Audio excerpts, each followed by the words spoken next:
بسم الله الرحمن الرحيم.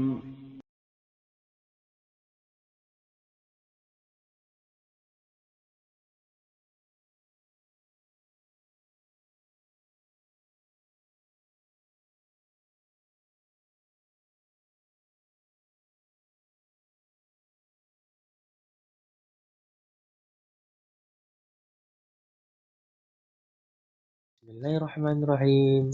Assalamualaikum warahmatullahi wabarakatuh. Hai adik-adik, bagaimana kabar adik di rumah? Saya harap adik di rumah dalam keadaan sehat walafiat ya. Dan semoga Allah Subhanahu wa taala memberikan kita kemudahan dalam memahami pelajaran dan diberikan kesehatan ya. Nah, untuk hari ini kita akan belajar yaitu Al-Quran dan Hadis. Sebelum kita memasuki pelajaran, alangkah indahnya, alangkah bagusnya kalau kita membaca doa sebelum belajar bersama-sama dahulu ya. Oke, membaca doa sebelum belajar bersama-sama dimulai. Allahumma inni as'aluka ilman nafi'an wa rizqan tayyiban wa amalan mutaqabbalan. Nah, adik-adik, untuk pelajaran kita hari ini, bagian pertama yaitu surah At-Tariq dari ayat 1 sampai 8.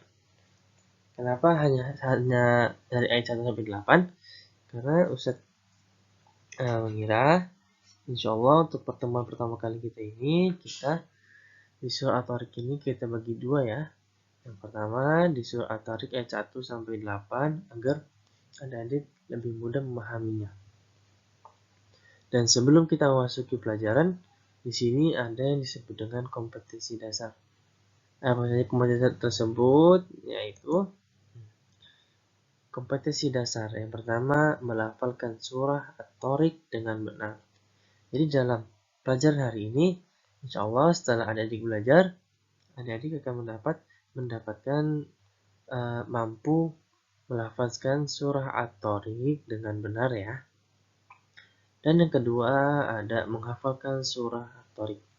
Dan Ustaz mengira untuk adik-adik semua insya Allah sudah menghafal ya surah At-Tariq. Dan yang ketiga ada melafazkan terjemah surah At-Tariq. Nah, selain kita menghafalkan surah At-Tariq, selain kita mampu melafazkan surah At-Tariq dengan benar, untuk hari ini kita akan pelajarinya. Dapat juga kita mengetahui terjemahan dari surah At-Tariq tersebut. Apa saja terjemahan surah At-Tariq kita akan bahas di pertemuan kali ini. Allah. Kita mulai ya, kita lanjutkan pelajaran hari ini. Adik-adik, kita akan memasuki pelajaran kita yang pertama yaitu melafazkan surah At-Tariq. Sekarang adik-adik di rumah mengikuti bacaan surah At-Tariq yang akan saya baca ya. Jadi kita akan baca bersama-sama. Nah, kita mulai bacaan surah At-Tariqnya. A'udzu billahi minasy syaithanir rajim. Bismillahirrahmanirrahim.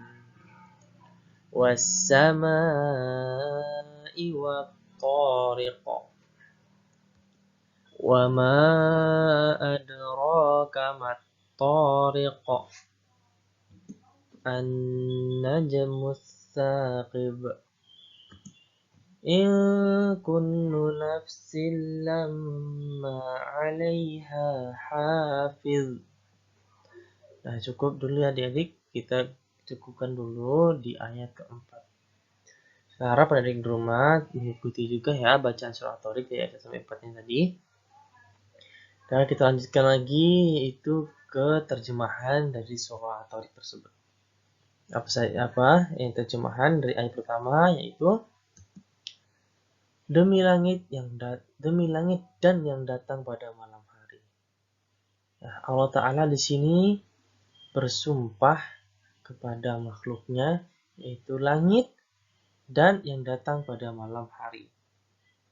Nah, kita bisa lihat apabila Allah Ta'ala telah bersumpah kepada suatu makhluk, maka makhluk tersebut menandakan memiliki sebuah keistimewaan tersendiri. Jadi Allah Ta'ala apabila bersumpah maka makhluk tersebut kepada makhluknya, maka makhluk tersebut memiliki apa? Keistimewaan. Disebut juga di ayat lain mungkin wal asr, demi masa, demi waktu. Berarti waktu memiliki sebuah keistimewaan. Di sini ada as-sama'i wat thariq, demi langit dan datang pada malam hari. Kita mengetahui bahwa langit adalah makhluk terbesar yang dapat kita saksikan dengan mata kita. Kita bisa lihat langit, makhluk Allah yang begitu besar dibandingkan apa-apa saja yang kita pernah lihat. Mungkin kita pernah lihat gunung. Gunung memang besar, tapi dilihat lagi dibandingkan dengan langit lebih besar daripada gunung. Bahkan kita melihatnya tidak mengetahui di mana ujungnya dari langit tersebut. Tidak ada makhluk yang bisa kita saksikan yang lebih luas daripada langit. Di dalam langit tersebut terdapat matahari, rembulan, dan bintang-bintang, menunjukkan betapa luasnya langit tersebut. Bahkan ujungnya kita ketahui sampai di mana. Dan semua manusia di ujung dunia bagaimanapun bisa menyaksikan langit. Itulah di antara hikmah mengapa Allah Subhanahu wa Ta'ala sering bersumpah dengan langit, karena langit adalah benda yang bisa kita lihat dan bisa dilihat oleh siapapun, oleh makhluk apapun, dimanapun mereka berada. Nah, selanjutnya yang kedua ada wama adraka mat-thariq, yang artinya dan tahukah kamu apakah yang datang pada malam hari itu? Nah, Allah bertanya di sini, apa yang datang pada malam hari? Jadi saat malam hari tiba, saat hari mulai gelap, apakah yang datang? Dan jawabannya ada di ayat ketiga, yaitu apa? An-najmus tsaqib, yaitu bintang yang bersinar tajam. Nah, di situ di ayat nomor 2 Allah bertanya wa ma adraka mat-thariq, dan tahukah kamu apakah yang datang pada malam hari? Dan Allah menjawab di ayat nomor 3, yaitu bintang yang bersinar tajam. Pada awalnya Allah Subhanahu wa Ta'ala bersumpah dengan dua makhluk ciptaannya, dan demikianlah hak Allah. Allah bebas bersumpah dengan siapapun makhluk yang dia kehendaki. Berbeda dengan manusia yang tidak boleh bersumpah dengan makhluknya selain kepada Allah Subhanahu wa Ta'ala. Nah, di situ kita bisa lihat di dalam malam, yaitu bintang yang bersinar tajam. Karena di siang hari kita tidak bisa melihat bintang. Bintang hanya muncul di saat malam hari. Kita lanjutkan ke ayat keempat, yaitu in kullu nafsin lamma 'alaiha hafiz, yang artinya setiap orang pasti ada penjaganya. Nah, di sini dalam ayat ini tidak ada satupun jiwa melainkan ada pencatat amalnya. Siapakah itu? Malaikat.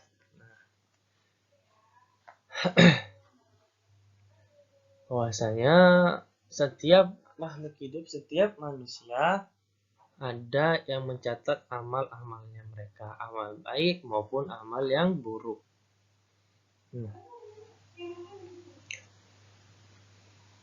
Dan di sini kita mengetahui bahwasanya apapun yang kita kerjakan, apapun yang kita lakukan, pasti ada yang mencatatnya, pasti ada yang menjaganya.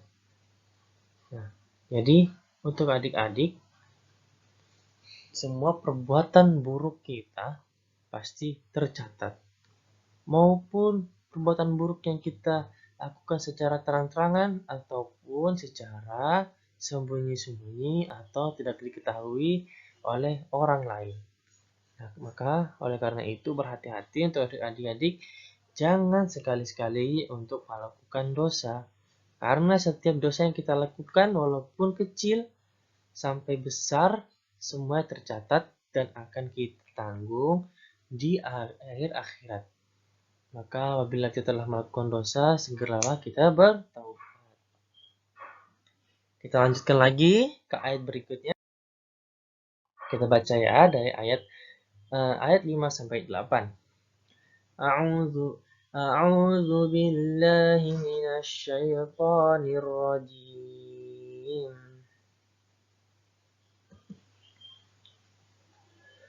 Falyanzuril insanu mimma khuliqa. Khuliqa mimma dafiqa. Yakhruju min bainis sulbi wat tara'ib. Innahu ala raj'ihi laqadir. Nah, apa arti dari ayat kelima? Yaitu terjemahannya, maka hendaklah manusia memperhatikan dari apa dia diciptakan. Nah, di sini Allah Subhanahu wa taala memerintahkan kita untuk memperhatikan dari apa kita ini diciptakan.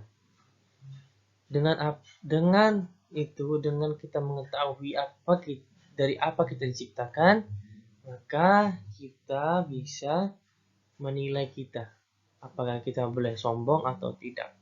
Dan tentunya kita tidak boleh sombong ya, karena apa? Karena kita diciptakan oleh Allah Subhanahu wa taala sebagai makhluknya, sebagai makhluk yang lemah.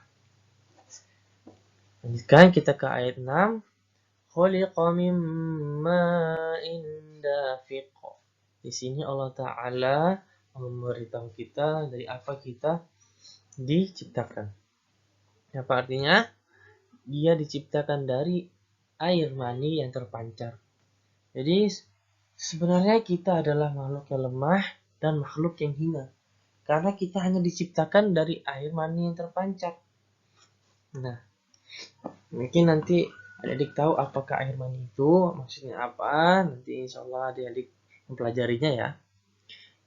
Dan di sini kita membuktikan bahwasanya kita sebagai manusia adalah makhluk yang lemah, makhluk yang hina. Maka oleh sebab itu kita tidak boleh sombong dengan apapun yang kita miliki. Walaupun kita memiliki kekuatan mungkin, atau kita memiliki kecerdasan yang di atas orang lain, kita memiliki kekayaan, kita memiliki harta, memiliki jabatan, akan tetapi dilihat sebenarnya semua manusia itu terlahir sama dan diciptakan sama semua.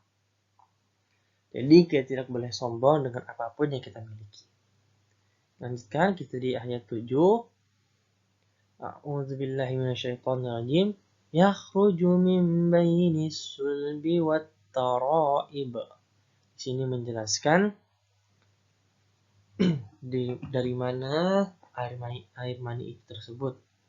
Yang artinya yaitu yang artinya yang keluar dari antara tulang punggung, sulbi dan tulang dada. Ayat ini adalah peringatan dari Allah Subhanahu wa taala pada manusia agar tidak lupa diri. Yaitu kita hanyalah yang saya terangkan tadi, kita hanyalah sebuah makhluk yang hina, sebuah makhluk yang lemah. Dan juga Allah Ta'ala juga berfirman di surah As-Sajdah ayat 8. Summa ja'ala nas lahu min sulalatin min ma'in mahin. Kemudian dia menjadikan keturunannya dari seripati air yang hina. Nah, kita hanyalah makhluk yang diciptakan dari air yang hina. Jadi kita tidak boleh sombong dan kita harus mengintrospeksi diri. Dan juga di firman Allah Ta'ala di surah Al-Mursalat, alam nakhluqkum mimma immahin. Bukankah kami menciptakan kamu dari air yang hina? Nah, dijelaskan juga di surah Al-Mursalat, hanya kita diciptakan dari air yang hina. Jadi, apakah kita boleh sombong dengan apapun yang kita miliki? Tidak boleh. Karena di mata Allah Subhanahu wa Ta'ala, kita hanyalah makhluk yang hina. Kita makhluk yang lemah, yang membutuhkan segalanya dari pertolongan Allah Subhanahu wa Ta'ala. Kita lanjutkan ke ayat berikutnya. Innahu ala raj'ihi laqadir. Artinya, sungguh Allah benar-benar kuasa untuk mengembalikan hidup setelah mati. Nah, di sini juga Allah Ta'ala menunjukkan bahwanya Allah Subhanahu wa Ta'ala ialah Tuhan kita yang maha kuasa. Allah mampu melakukan apapun yang Ia kehendaki. Bahkan Allah Ta'ala juga bisa menghidupkan orang yang telah mati. Dan di sini juga mengingatkan kita bahwasanya hari akhir itu ada. Karena seluruh makhluk yang mati akan dihidupkan kembali atau akan dibangkitkan untuk mempertanggungjawabkan seluruh amalnya di saat mereka hidup, di saat kehidupan mereka. Jadi, selain kita tidak boleh sombong dengan apapun yang kita miliki, mungkin kecerdasan, kepintaran, atau kekayaan, kita juga harus mengingat bahwasanya seluruh makhluk di muka bumi ini akan mati. Dan setelah kematian, kita akan dibangkitkan kembali untuk mempertanggungjawabkan apa yang kita telah kerjakan di kehidupan kita. Alhamdulillah, kita telah sampai di akhir pelajaran kita. Alhamdulillah, kita telah membaca surah At-Tariq dari ayat 1 sampai ayat 8. Dan setelahnya kita akan melanjutkan pelajaran kita di minggu depan. Saya harap adik-adik semua mengerti apa yang saya katakan dan saya jelaskan ya. Nah, alhamdulillah untuk tugas hari ini untuk adik-adik silakan memeroja'ah surah At-Tariq dari ayat pertama sampai ayat terakhir. Silakan dimeroja'ah sendiri-sendiri di rumah ya, agar surah At-Tariq yang kita telah hafal dapat melekat di pikiran kita dan di hati kita. Dan alangkah baiknya jika kita menutup pelajaran kita ini dengan doa kafaratul majelis. Subhanakallahumma wa bihamdika asyhadu an la ilaha illa anta astaghfiruka wa atubu ilaik. Syukran. Assalamualaikum warahmatullahi wabarakatuh.